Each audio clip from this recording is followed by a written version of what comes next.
période de vœux, il y a bien sûr un verset qui, pour ceux qui sont habitués à la lecture de la Bible, un verset qui vient à notre esprit spontanément, n'est-ce pas? C'est l'épître, la troisième épître de Jean, où l'apôtre dit à quelqu'un qu'il aime bien: je souhaite, bien-aimé, que tu prospères à tous égards et que tu sois en bonne santé comme prospère l'état de ton âme. Je ne sais pas si vous mettez en parallèle ces vœux, qui sont aussi les vœux de Dieu, on le comprend pour chacun d'entre nous, avec ceux que nous nous souhaitons les uns aux autres. Et il y a quelque chose qui retient mon attention chaque fois qu'on se souhaite les bons vœux, alors meilleurs vœux à chacun. Et on ajoute souvent, et surtout la santé. Alors évidemment, dans le temps présent, on comprend que la santé, c'est un bien précieux. Mais j'aime dans la parole de Jean la façon dont il conçoit les vœux, qui ne se limitent pas simplement à l'aspect physique, même s'ils ont leur importance, si la santé physique a son importance, mais il parle de prospérité à tous égards. À tous égards.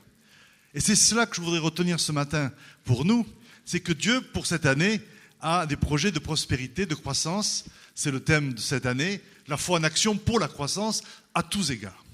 Et il y a un domaine sur lequel j'aimerais m'arrêter ce matin, auquel on ne pense pas nécessairement spontanément quand on parle de croissance, on parle de prospérité. C'est celui des relations, les uns avec les autres. On parle souvent de la relation avec Dieu, on parle de la relation avec soi-même, mais les relations les uns avec les autres, on en parle aussi et finalement on s'aperçoit que c'est aussi central. Quand on dit, et surtout la santé, bien sûr, mais aujourd'hui on s'aperçoit que même si la santé est primordiale, que serait la santé s'il n'y avait pas les relations que nous avons les uns avec les autres, en famille, en église et dans tous les cercles que nous pouvons avoir. On s'aperçoit que finalement, un des biens les plus précieux, peut-être même le bien le plus précieux en dehors de notre relation avec Dieu, ce sont ces relations que nous pouvons entretenir les uns avec les autres. Aujourd'hui, au-delà des drames que produit cette crise sanitaire, économique et autres, il y a des drames de l'ordre des relations, par la solitude, par le confinement, par l'isolement, qui font que chacun finalement se replie sur soi-même. Et même si nous nous relèverons de la crise sanitaire et des pandémies, il y a des traces qui vont demeurer dans le cœur de plusieurs. Aujourd'hui, les salles d'attente des psychologues et des psychiatres sont pleines. Le taux de suicide ou de tentative de suicide parmi la jeune génération est en croissance. Parce que ce repli sur soi, auquel nous sommes tenus, et pour des raisons que l'on peut comprendre, finalement produit à l'intérieur des cœurs des ruptures, produit une solitude qui est mortifère et qui amène souvent de grandes souffrances. Alors pour nous, les relations, bien sûr, dans l'Église, c'est important. Mais aux yeux de Dieu, c'est encore quelque chose aussi d'essentiel. Et puisqu'on ne va pas parler des relations seulement sur un plan général, on va parler de cette prospérité qu'il est possible d'avoir dans nos relations avec les autres.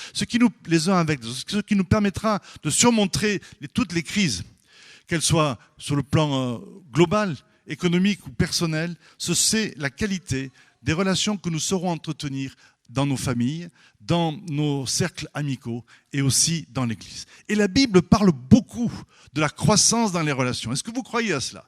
Est-ce que tu prospères à tous égards, y compris dans tes relations? Il y a des relations qui sont bloquées parfois, il y a des relations qui sont en train de se détériorer, qu'elles soient dans les couples, entre parents-enfants ou entre amis. Il y a des relations qui n'ont plus de sens, mais la Bible parle au contraire de relations qui prospèrent. C'est possible de prospérer dans les relations, c'est possible d'aller plus loin dans l'amitié, dans l'affection, dans la connaissance des uns et des autres, et de prospérer. Il y a un texte, et il n'y en a pas qu'un seul, qui nous parle de cela dans l'Écriture. Ce texte, c'est Philippiens chapitre 1 et le verset 9, peut-être qu'il va s'afficher si tout se passe bien. Sinon, je le lis pour vous.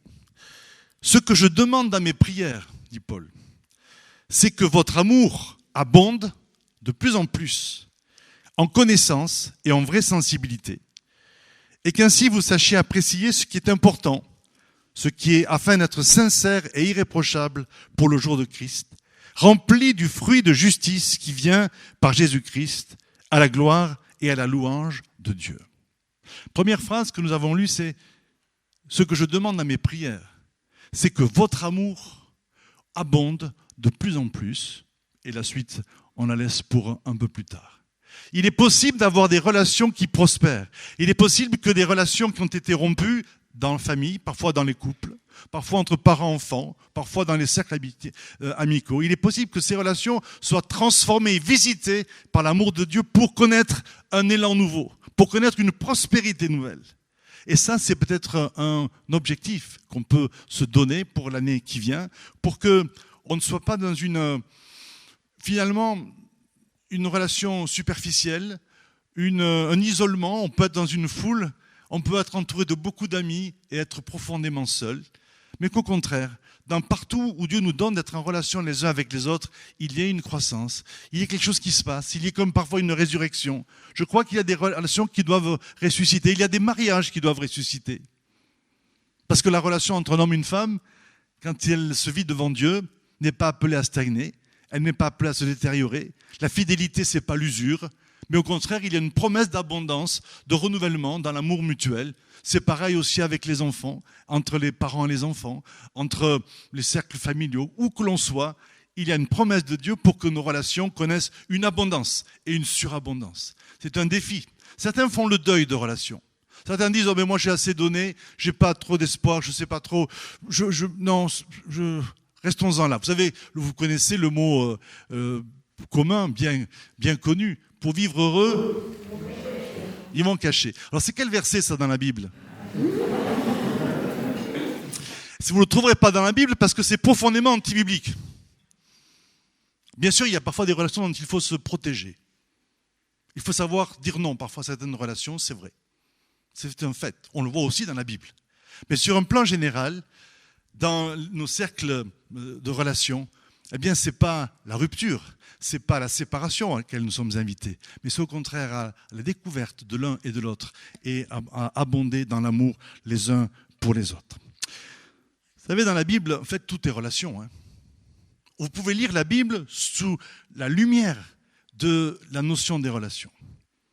Pensons à Dieu un instant. Le Dieu que nous aimons, le Dieu que nous célébrons, le Dieu que nous adorons ce matin, ce n'est pas un Dieu solitaire. Un seul Dieu en 3 personnes. Père, Fils et Saint-Esprit. 3 personnes divines, éternelles, qui entretiennent entre elles une relation d'amour. Une relation, un lien qui les unit profondément. Une relation de complémentarité. Une relation avec un objectif, c'est le salut et le bien-être de l'humanité. Et une relation dans laquelle ils se célèbrent mutuellement. Et on en reparlera. Parce qu'il n'y a pas de relation et d'abondance et de croissance dans la relation sans la célébration de l'autre, sans la reconnaissance de qui est l'autre. Et ça, on y reviendra. Vous savez que au cœur même de Dieu, Père, Fils et Saint-Esprit, il est dit que l'Éternel chante les louanges de l'Éternel. L'Éternel célèbre le nom de l'Éternel. C'est difficile à imaginer. Mais il y a au cœur de Dieu même un chant de louange réciproque. L'Éternel, riche en bienveillance, lent à la colère. Et c'est parce que Dieu est un Dieu de relation qu'il nous a créés. Parce qu'il n'y a pas de relation qui ne veuille se donner, qui ne veuille échanger, qui ne veuille se déverser avec d'autres semblables. Alors, Dieu a créé l'homme pour ça. Dieu est le Dieu de la réconciliation. En Jésus, il a envoyé son Fils pour rétablir la relation avec lui. Est-ce qu'on peut imaginer le prix que Dieu accorde à la relation avec chacun d'entre nous ? C'est ce que nous avons célébré ce matin. Il n'a renoncé à rien, il n'a rien épargné pour que la relation entre lui et nous soit rétablie. Il a balayé tous les obstacles, il a ouvert la route pour que nous soyons réconciliés avec lui. Si ce n'est pas un point qui montre l'importance de la relation entre Dieu et nous, alors comment pourrions-nous penser cela ? Et il y a d'autres textes qui montrent qu'en fait, on est tous confrontés à cela. Quand le péché est intervenu dans l'humanité, qu'est-ce qui a été brisé en premier ? Ce sont les relations. Relations avec Dieu, relations dans le couple. On connaît ce passage magnifique, poétique du livre de la Genèse, où lorsque l'homme n'est plus en relation avec Dieu, automatiquement, fatalement, sa relation avec la femme que Dieu lui a donnée est rompue. et intervient dans cette relation le doute, l'accusation. Qui t'a appris que tu étais nu? Ah, c'est pas moi, mais c'est la femme que tu as mise auprès de moi. Et la lâcheté de l'homme a commencé à ce moment-là. Elle n'a pas cessé de se manifester tout au long de l'histoire, mais la confiance a été brisée à ce moment-là. Caïn et Abel, famille, frères, la violence, la jalousie et finalement le meurtre. Les relations ont été rompues à ce moment-là. Si vous voulez avoir un effet concret du péché, une définition concrète du péché, voyez-le à travers les relations dont nous souffrons parfois. Des relations marquées par la jalousie, la rivalité, la compétition, le repli, l'hypocrisie, l'insincérité, tout cela, tout ce qui nous affecte en fait, tout ce qui nous fait mal, tout ce qui rend parfois la vie insupportable, touche aux relations. Et c'est ce que Dieu est venu restaurer en Jésus-Christ. Nous restaurer avec lui, dans la relation avec lui, et nous restaurer dans la relation les uns avec les autres, pour que nos amitiés, pour que notre affection et notre amour, les uns envers les autres, puissent grandir et se développer. Le premier commandement, c'est « Tu aimeras ton Dieu et ton prochain comme toi-même ». La relation avec Dieu vient en premier et la relation avec l'autre vient en second. Tu aimeras ton Dieu et tu aimeras ton prochain comme toi-même. Une relation dans laquelle Dieu veut nous restaurer et nous faire grandir. L'apôtre Paul dit, je cite quelques pensées comme cela, je pourrais donner ma vie pour les autres, je pourrais faire des œuvres humanitaires grandioses, je pourrais accomplir des exploits, si je n'ai pas l'amour, ça ne sert à rien, je ne suis rien. Et là, bien sûr, la relation est exprimée par l'amour que nous devons les uns envers les autres. Alors ce texte-là, quand il nous est dit, et je voudrais qu'on le prenne comme une promesse pour cette année. Vous pouvez visualiser des relations dans lesquelles vous êtes, tout se passe bien, des relations peut-être dans lesquelles ça se passe moins bien, peu importe, en tout cas, visualisez chacun d'entre vous des relations personnelles dans lesquelles vous pouvez vous saisir de cette promesse que votre amour, les uns pour les autres, abonde de plus en plus. C'est la prière de Paul. Quand Paul dit cela, il ne dit pas cela dans le vague, il dit quelque chose qu'il vit lui-même, puisqu'il dira à un autre moment, alors ce n'est pas ici, mais c'est un peu plus loin, cet amour qui abonde les uns envers les autres, comme celui que nous avons, à l'image de celui que j'ai pour vous. Vous savez que l'amour de Paul, et ça nous parle en tant que tous ceux qui veulent servir dans l'église ou ailleurs, l'amour, le service de Paul était motivé par un amour qui ne cessait de se renouveler pour ceux qu'il servait. Et si vous êtes au service, au travail peut-être, sur le plan social, sur le plan de l'enseignement, dans l'église, à travers n'importe quel domaine d'implication, veillons à ce que notre service soit l'expression de notre amour. Et pour que notre service soit renouvelé, il faut que notre amour soit aussi renouvelé. C'est ce que Paul vivait. Il n'a pas vécu son ministère, il n'a pas vécu son métier, sa profession, son activité comme un poids qui l'écrasait toujours plus, même s'il portait la charge. Mais il a vécu cela dans une dynamique d'amour parce que cet amour, il le recevait de Dieu. Et si vous voulez que votre travail, si vous voulez que votre engagement professionnel, vos études, vos relations, votre engagement dans l'Église soit redynamisé pour cette année, pour une nouvelle année de croissance et de bénédiction, laissons l'amour de Dieu, pour ceux que l'on sert, être renouvelé. Parce que la provision d'amour, elle n'est pas en nous. C'est clair. Qu'est-ce qui fait que notre amour diminue, que nos relations se détériorent, que parfois les couples se défont? C'est que finalement, on s'aperçoit que nos ressources d'amour ne sont pas suffisantes. Elles ne sont pas suffisantes pour surmonter le temps, l'usure, les déceptions, les difficultés, surmonter nos propres blocages. Il nous faut un amour qui vient d'ailleurs. Et c'est l'amour de Dieu. Et notre amour les uns pour les autres pourra abonder s'il est branché et connecté à l'amour que Dieu a pour nous et à l'amour qu'il veut déverser dans nos cœurs les uns envers les autres. Alors faisons de cette année une année dans laquelle nos cœurs expérimentent l'amour de Dieu. Prêts pour une révolution d'amour? Pas en mots, pas en slogan, mais en réalité. Prêts pour un baptême d'amour? C'est ça le baptême dans le Saint-Esprit. Hein? Les chrétiens, on parle Seigneur, envoie-nous la puissance. Oui, on parle que de ça. Mais la puissance n'est pas l'objectif de Dieu. La puissance, c'est de remplir nos cœurs de son amour. Être baptisé dans le Saint-Esprit, c'est être immergé dans l'amour et la présence de Dieu. Et à partir de là, Dieu manifeste sa puissance. Mais ça ne peut pas être un but en soi. Faisons de cette année une année de révolution d'amour pour nos vies. Que l'amour de Dieu nous bouleverse, abonde en nous. Depuis combien de temps il n'y a pas eu d'élan d'amour pour Dieu dans nos cœurs? J'espère que ça ne date pas de plusieurs jours, encore moins de plusieurs semaines. Mais que nos relations d'amour avec Dieu soient des relations vivantes. Que son amour nous visite, nous remplisse et nourrisse notre engagement les uns envers les autres. Amen. Je veux voir des résurrections physiques, bien sûr, mais des résurrections dans les relations aussi. Il y a des couples qui doivent ressusciter. Il y a des relations parents-enfants qui doivent ressusciter. Il y a des relations enfants-parents. Il y a des relations amicales, des relations dans l'église, au travail peut-être, qui doivent être visitées à nouveau par la surabondance de l'amour de Dieu pour que quelque chose se passe et que l'évangile avance. Évangéliser, ce n'est pas déclarer notre foi comme ça, mais désincarner, mais c'est au contraire montrer l'amour de Dieu pour ceux qui nous entourent. Paul dit que votre amour abonde. Est-ce qu'on peut le dire ensemble?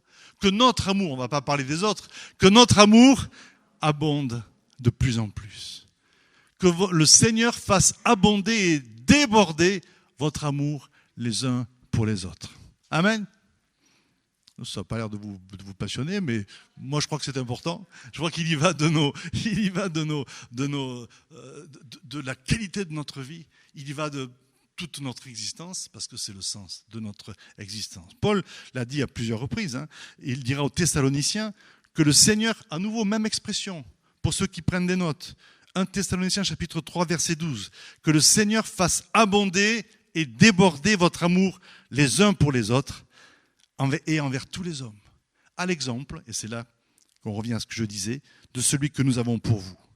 Et puis il va réinsister dans la deuxième lettre qu'il leur envoie, 2 Thessaloniciens chapitre 1, verset 3, nous demandons que l'amour que vous avez les uns pour les autres abonde de plus en plus. Ce n'est pas une prière de temps en temps, ce n'est pas un vœu en début d'année, c'est une constante. C'est une constante, c'est une préoccupation de l'apôtre Paul pour l'Église. Et ça doit l'être pour nos propres vies. Paul ici nous dit, on va revenir peut-être, merci à la première diapo, il dit voilà, cet amour, pour qu'il abonde de plus en plus, il y a quelques conditions. Il faut qu'il abonde en connaissance et en vraie sensibilité. J'aime beaucoup cette deuxième partie, je vais m'arrêter juste sur la notion de sensibilité parce que on s'aperçoit que l'amour ne peut grandir que sous certaines conditions. En connaissance et en vraie sensibilité. L'amour, ce n'est pas une sensibilité naturelle que l'on peut avoir, même si on peut être, bien sûr, elle nous est donnée à la création. Mais pour que l'amour abonde, il faut acquérir ce que la Bible appelle ici la vraie sensibilité. Alors, c'est quoi la vraie sensibilité? C'est celle qui est renouvelée par le Seigneur. Nos sensibilités, nos identités, nos émotions, à chacun, elles sont limitées, elles sont marquées par notre finitude, elles sont marquées par le péché. Et pour que l'amour abonde, il faut que tout ce qui dans nos sensibilités peut bloquer, peut empêcher, peut altérer l'amour que nous avons pour les autres, soit guéri et soit renouvelé. Et là, on est renvoyé au travail que Dieu veut faire dans notre vie. Pour que mon amour pour mon conjoint, pour mes amis, pour mes frères et sœurs abonde, il faut qu'il y ait un travail de Dieu dans ma vie, en profondeur, pour me faire grandir dans une vraie sensibilité. Une vraie sensibilité, c'est une sensibilité qui est dépourvue de sentimentalisme, d'égoïsme, de tout ce qui finalement nuit à l'amour. Qu'est-ce qui nuit à l'amour? Qu'est-ce qui fait que des relations sont toxiques à quelque degré que ce soit? Qu'est-ce qui fait que des relations sont malmenées? Mais parce qu'elles se heurtent à nos sensibilités qui sont malades parfois. Parfois on croit qu'on aime, et puis en fait on est juste prêt à recevoir ou à exiger des autres qui nous aiment. L'amour de Dieu, c'est pas « je t'aime si », « je t'aimerai quand », mais c'est « je t'aime », un point c'est tout. Il nous aime, il nous a aimé le premier, et il nous aime en premier toujours. Et souvent dans une relation conjugale, ou peut-être même avant même le mariage, une relation entre personnes qui se préparent à l'engagement, fiançailles ou autre, la maturité dans l'amour, ça consiste à passer de l'exigence que l'autre réponde à nos besoins à la capacité de se donner à l'autre. Et ça, c'est pour toute la vie. Ce n'est pas qu'au début. Au début, on croit qu'on aime. La passion, la passion. Oui, mais cette passion, souvent, elle est tournée vers soi. J'attends que l'autre comble mon attente et mes désirs. Et s'il ne les comble pas comme je l'attends, alors là, ça produit des réactions. Caprice, bouderie, blocage, critique, tension. Vous avez remarqué ça? Mais ça prouve quoi? Que notre sensibilité est malade et qu'on a besoin d'être guéri pour se détourner de soi. Pour que l'amour soit pas, la relation soit pas quelque chose que j'attends de l'autre seulement. Nous avons le droit d'attendre des autres. Mais nous ne pouvons pas dépendre de ce que les autres peuvent nous donner, parce que ce sera toujours limité. Pour pouvoir aimer les autres, il faut d'abord être en connexion avec Dieu, pour qu'il comble nos attentes, et qu'il nous donne la capacité d'aimer ceux qui nous entourent, sans que cet amour soit conditionné à ce que nous recevons. Qu'est-ce qui nuit à la relation? C'est quand nous sommes dans l'exigence les uns avec les autres. Vous avez remarqué cette tendance que l'on a les uns et les autres à transformer ceux qui nous entourent à notre image, à leur imposer ce que l'on pense. Surtout en ce moment, vous avez remarqué? Pro-vax, no-vax, pardon, je ne fais pas de... C'est pas la question.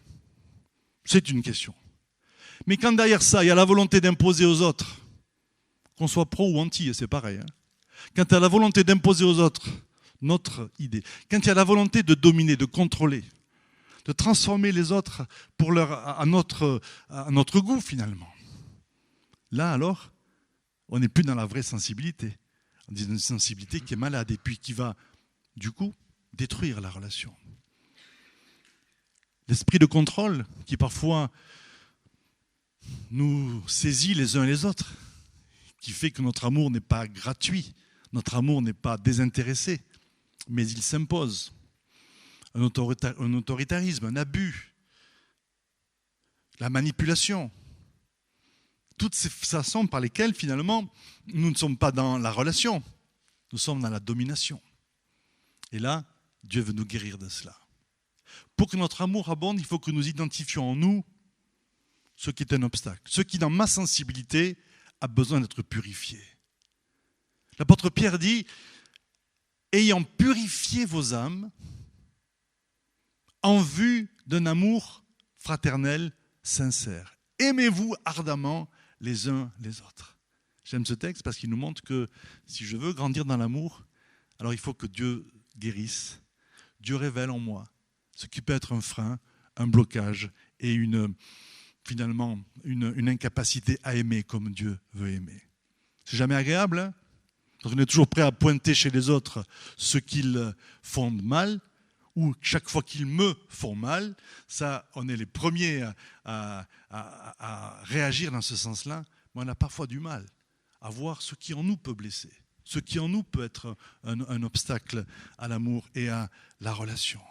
Tout ce qui rabaisse, tout ce qui finalement atteint l'autre par des paroles, par des attitudes, conscientes ou inconscientes, tout cela, c'est ce qui nuit à la relation. Et nous sommes tous capables de telles choses qui nuisent à la relation. Alors que Dieu nous rende sensibles, c'est ça la vraie sensibilité. Ce n'est pas la susceptibilité, ce n'est pas l'hypersensibilité à ce que les autres font ou ne font pas, c'est la sensibilité que Dieu me donne pour aimer l'autre et pour me rendre conscient de ce qui en moi a besoin d'être corrigé, d'être transformé. Prêt pour une année de croissance dans la relation qui passe par une vraie sensibilité, prêt à se laisser... Notre sensibilité, on la défend souvent, hein.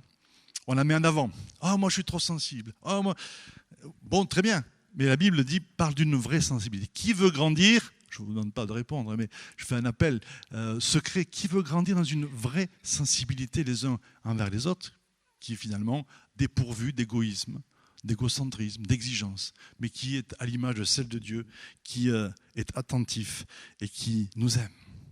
C'est pourquoi cette notion-là me semble importante. Et puis Paul continue dans le verset qui suit. Alors c'était la diapo avant. Mais tu peux revenir à la première, hein, ça ira. Merci beaucoup. Quand il dit, afin que vous sachiez apprécier ce qui est important, d'être sincère et irréprochable pour le jour du Christ, rempli, et c'est ce verset 11 que je veux souligner, rempli du fruit de justice qui vient par Jésus-Christ. Rempli du fruit de justice. Chaque fois que la Bible parle de justice, elle parle de relation. Il y a bien sûr la justice que nous recevons comme un cadeau de Dieu en Jésus-Christ. Il est notre justice. Il a pris notre péché, il s'est donné pour nous revêtir de sa justice. Et nous sommes ainsi, par la foi, rétablis dans la relation avec Dieu, dans une position de justifié. Nous sommes justifiés par la foi. Et je voudrais insister là-dessus. C'est la justice que nous recevons comme un cadeau. Ce qui fait que la vie chrétienne n'est pas un fardeau, elle n'est pas faite de culpabilité, elle n'est pas faite d'accusation. Nous sommes justifiés par la foi. Et donc nous pouvons être devant Dieu en toute liberté. En toute liberté, puisqu'il nous accepte par le don de son Fils. Et puis il y a la justice dans laquelle nous sommes appelés à vivre, qui est celle de relations droites, de relations justes. Et la Bible en parle tout le temps de la justice. Regardez les psaumes, les proverbes qui parlent. Qui montera, on a parlé ce matin de la présence de Dieu, qui montera jusqu'à la montagne de l'Éternel? Qui vivra dans celui qui a des mains pures et qui vit dans la justice et qui marche dans l'intégrité, dit la parole de Dieu. Chaque fois, l'Écriture relie la relation avec Dieu à l'exigence de justice les uns avec les autres. Justice dans les relations personnelles, c'est-à-dire des paroles vraies, des paroles droites, des attitudes justes, mais justice sur le plan social, justice dans toute notre vie. Et ce texte qu'on connaît bien, qui dit dans Matthieu 6, 33, « Cherchez, premièrement, le royaume de Dieu et sa justice. Et tout le reste vous sera donné par-dessus. » Chercher le royaume de Dieu, on connaît, on aime. Mais la Bible associe royaume de Dieu et justice. Vivre dans le royaume, c'est pratiquer la justice. Qu'est-ce que Dieu demande de toi, homme, dit le prophète Michée, sinon que tu marches dans la justice, que tu pratiques le droit. Ça veut dire c'est l'attention permanente pour que mon attitude, mon comportement, mes paroles, parfois mes attitudes conscientes ou inconscientes soient justes envers ceux qui m'entourent. Un effort constant, ça lié à la sensibilité. Plus je suis sensible aux autres et à leurs besoins, plus je veille à ce que dans ma relation, je sois dans la vérité, dans la justice, dans la droiture. Ça évite l'hypocrisie, ça évite les critiques, ça évite tout ce qui détruit l'autre, ça évite ce qui rabaisse, ce qui humilie, ce qui fait mal. Un désir de justice. Chercher le royaume de Dieu et sa justice. Rempli du fruit de justice. Et que cette année, nos relations soient marquées toujours plus par ce qui est juste les uns envers les autres. Des paroles, des pensées, des comportements qui font du bien et qui ainsi amènent la présence de Dieu dans notre vie. Pour ça, je crois que nous avons besoin toujours de progresser. Et il y a une dernière clé sur laquelle j'aimerais m'arrêter, c'est que ce qui fait notre communion en tant que croyants, ce n'est pas le fait que nous avons des affinités seulement, parce que sinon, notre cercle de communion serait bien réduit. Nous n'avons pas d'affinité tous les uns avec les autres, sur le plan du caractère, sur le plan des goûts, sur le plan de la façon de voir, non. Et pourtant, nous sommes appelés à être en communion les uns avec les autres. Parce que notre communion n'est pas sur les affinités que nous avons les uns avec les autres. Elle est sur le fait que nous sommes ensemble en Christ. Et que celui qui nous unit, celui qui est au centre de notre communion, c'est le Christ lui-même. Et ce qui fait qu'une relation peut grandir dans un couple, dans une famille, dans l'église, c'est qu'on n'est pas simplement ensemble parce qu'on s'entend bien, parce qu'on partage les mêmes goûts, les mêmes pensées, les mêmes façons de voir, mais c'est parce que c'est comme dans une famille. Là, on approche des élections, n'est-ce pas? Ça va y aller, les discussions sur les programmes. Est-ce que tout le monde va voter pareil dans la famille? Certainement pas. Mais déjà, on n'a pas attendu les élections. Déjà, dans ce contexte sanitaire, est-ce que tout le monde est d'accord sur la façon dont on vit cette crise? Certainement pas. Il y a des discussions, il y a parfois des tensions. Et qu'est-ce qui fait qu'on est une famille? C'est le fait qu'on partage une même vie, une même identité et une volonté de rester unis ensemble. Dans l'Église, c'est pareil. Notre communion et notre croissance, elle est autour du Christ. Dans un couple, ce qui fait que l'amour peut se renouveler les uns l'un pour l'autre, c'est qu'il n'est pas l'amour naturel que l'on peut avoir pour son conjoint seulement, mais que cet amour prend sa source dans la relation avec Dieu. Quand l'amour de Dieu est au centre d'une vie de couple ou d'une relation quelle qu'elle soit, alors il y a une promesse de se renouveler. Il y a une promesse de surabonder, une promesse de surmonter les obstacles. Je n'ai pas la capacité d'aimer sans faille, indéfiniment, d'affronter les aléas de la vie, d'affronter mes propres blessures, mes propres limites et de supporter les limites de ceux qui sont autour de moi.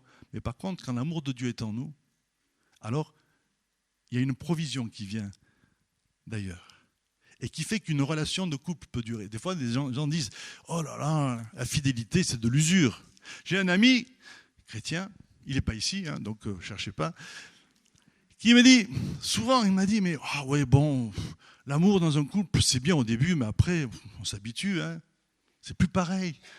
Et chaque fois j'ai essayé de dire, mais non, il y a une possibilité de vivre un amour qui se développe, dans la mesure où il n'est pas limité à ma capacité d'aimer. Mais si je reçois l'amour de Dieu, est-ce que je parle aux conjoints ici, je parle aux fiancés, je parle à ceux qui... Mais vous pouvez l'étendre à tous ceux qui... à toutes les relations. Est-ce que vous priez pour que votre amour pour votre conjoint soit renouvelé et qu'il dépasse l'affection naturelle que vous avez pu avoir au moment de la première rencontre, mais qu'il soit constamment renouvelé? Moi, je prie souvent, parfois même la nuit, Seigneur, donne-moi d'aimer ma femme comme toi tu l'aimes. Moi, je peux bien essayer de l'aimer à ma façon, mais avec tout ce que parfois... Mais Seigneur, donne-moi ton amour pour elle. Non mais ça va, commencez pas. Donne-moi ton amour pour elle, Seigneur. Je veux l'aimer comme toi, tu l'aimes. Et c'est vrai pour tous nos cercles de relations. Et c'est ça qui est formidable. Que votre amour abonde de plus en plus et déborde. Vous dire, oh là là, encore un truc qui va nous coûter cher cette année. Mais pas du tout, c'est gratuit. Dieu est amour. Il est la source de l'amour. Et donc, aimer nos prochains, c'est recevoir son amour pour le distribuer, le donner aux autres. Et quand nos relations sont fondées sur Christ, alors il y a une source toujours ouverte de pardon, de compréhension, de guérison, de changement. Tout ce qui en nous se heurte, se bloque, se ferme, s'ouvre à la guérison et laisse passer l'amour de Dieu pour ceux qui nous entourent. Notre communion, notre amour et nos relations sont en Christ. Mettez Christ au centre de vos relations, à quelque niveau que ce soit, et vous verrez cet amour surabonder et déborder. Prêt pour l'aventure? Prêt pour la révolution d'amour? Pour soi-même, pour une immersion dans l'amour de Dieu et pour tous nos cercles. Et ça, c'est le réveil finalement. On parle beaucoup de réveil, on parle beaucoup. Qu'est-ce qui fait que les gens sont touchés par l'amour de Dieu? C'est parce qu'il déborde. Nous sommes l'incarnation de Dieu pour ceux qui nous entourent. Et si nos relations sont empreintes d'amour, où que nous soyons, les autres vont voir qu'il est possible d'aimer, ils vont voir Dieu à travers nous. Ça, c'est une chose qui peut nous gêner un peu, mais c'est vrai. Dieu poursuit son œuvre d'incarnation à travers nous. Ceux qui nous entourent n'ont pas d'autres témoins et d'autres signes de l'amour de Dieu que nous, avec toutes nos limites. Mais c'est nous qui sommes appelés à incarner l'amour de Dieu, afin qu'il voie vos œuvres bonnes et qu'il glorifie Dieu. Et pour cela, il faut que son amour soit dans nos cœurs. Et du coup, alors, l'amour de Dieu va se répandre autour de nous. Alors, vous avez compris, des relations Et un amour qui abonde, qui déborde, c'est pas pour nous seulement. C'est pas pour le cercle de l'Église. C'est pas pour qu'on soit bien ensemble seulement. Même si il vaut mieux être bien ensemble que l'inverse. Mais c'est pour que la présence de Dieu, l'amour de Dieu déborde partout où nous sommes. Dans nos relations, au travail, en ville, dans les bureaux, dans les écoles, dans les commerces, dans les quartiers. Que l'amour de Dieu abonde et déborde à travers nous, sur tous ceux que nous rencontrons. Amen. 2022 sera ce que nous en ferons. Et si nous recevons cet appel de Dieu à avoir des relations et un amour qui abondent et qui débordent les uns envers les autres, nous verrons la gloire de Dieu transformer le lieu où nous sommes, nous travaillons, transformer le quartier, amener la vie, amener la joie, amener la présence de Dieu, amener le salut, la guérison. Tout est possible quand l'amour est là. La puissance de Dieu est libérée et l'évangile se répand. Amen. Et tout cela à la louange, à la gloire et à la louange de Dieu. Alors, des relations qui est abondées dans l'amour les uns avec les autres, eh bien, c'est contribuer à ce que la gloire de Dieu se manifeste, à ce que la louange pour Dieu soit. Vous savez, l'amour libère la louange. Quand on est devant Dieu, qu'on reçoit son amour, qu'est-ce qui se passe? On a envie de louer. Qu'est-ce que c'est que nos cultes d'adoration? C'est une réponse à l'amour de Dieu. Quand on voit Dieu agir, eh bien, ça nourrit la louange. Ça nourrit la gloire de Dieu. Vous voulez voir la gloire de Dieu agir dans vos cercles de vie, de relations? Laissons l'amour de Dieu se répandre et de nous couler vers ceux qui nous entourent. C'est ma prière, ce sont mes vœux, et je crois que Dieu a la capacité de les accomplir. Est-ce qu'on peut prier pour cela? Pour que Dieu nous permette d'entrer dans ce chemin d'amour pour l'année 2022,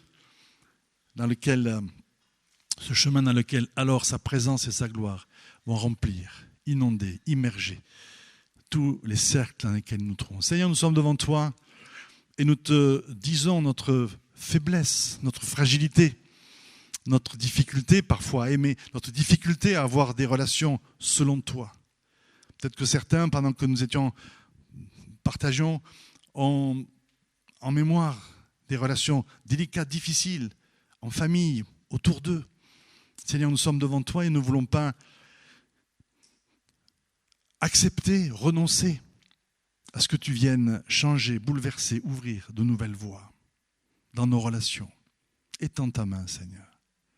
Tu nous appelles à être une famille et nous ne voulons pas que ce soit juste un slogan ou une valeur, mais nous voulons que ce soit une réalité. Et devant toi, nous t'ouvrons nos cœurs, Seigneur. Et je prie pour que ton amour passe au milieu de nous par ton esprit ce matin. Qu'il réchauffe ce qui est douloureux, qu'il guérisse ce qui est douloureux, qu'il réchauffe ce qui est peut-être sans vie, ce qui est froid, qu'il relève ce qui est abaissé. Que l'amour de Dieu puisse, dans chacune de nos vies, opérer une œuvre de guérison, de relèvement, de pardon. Et que cet amour redonne vie, Seigneur, à nos êtres intérieurs, mais à nos relations les uns avec les autres. J'appelle sur chaque famille ici représentée. J'appelle sur chaque cercle de relations fraternelles, professionnelles et autres. J'appelle ta présence. J'appelle l'abondance et la surabondance de ton amour au nom de Jésus. J'appelle la résurrection de relations qui ont pu être malmenées dans les couples, dans les familles, dans les cercles amicaux ou sociaux, professionnels. J'appelle la résurrection, Seigneur, et la surabondance de ton amour dans chaque lieu où nous nous trouvons, au nom de Jésus. Que 2022 soit marqué par ta présence, par ton amour et par tous ces bouleversements que ton amour peut apporter, en amenant la vie, en amenant la joie, la louange de ton nom, pour ton honneur et pour ta gloire. Amen. Seigneur, nous t'ouvrons nos cœurs, nous te disons, fais cette œuvre en nous, fais-nous grandir en vraie sensibilité, fais-nous grandir dans la justice, et fais-nous ainsi, donne-nous la grâce de rayonner de ta personne et de ta présence, au nom de Jésus. Amen. Ce sont mes vœux, ma prière, à la foi que Dieu met cela en œuvre dans chacune de nos vies.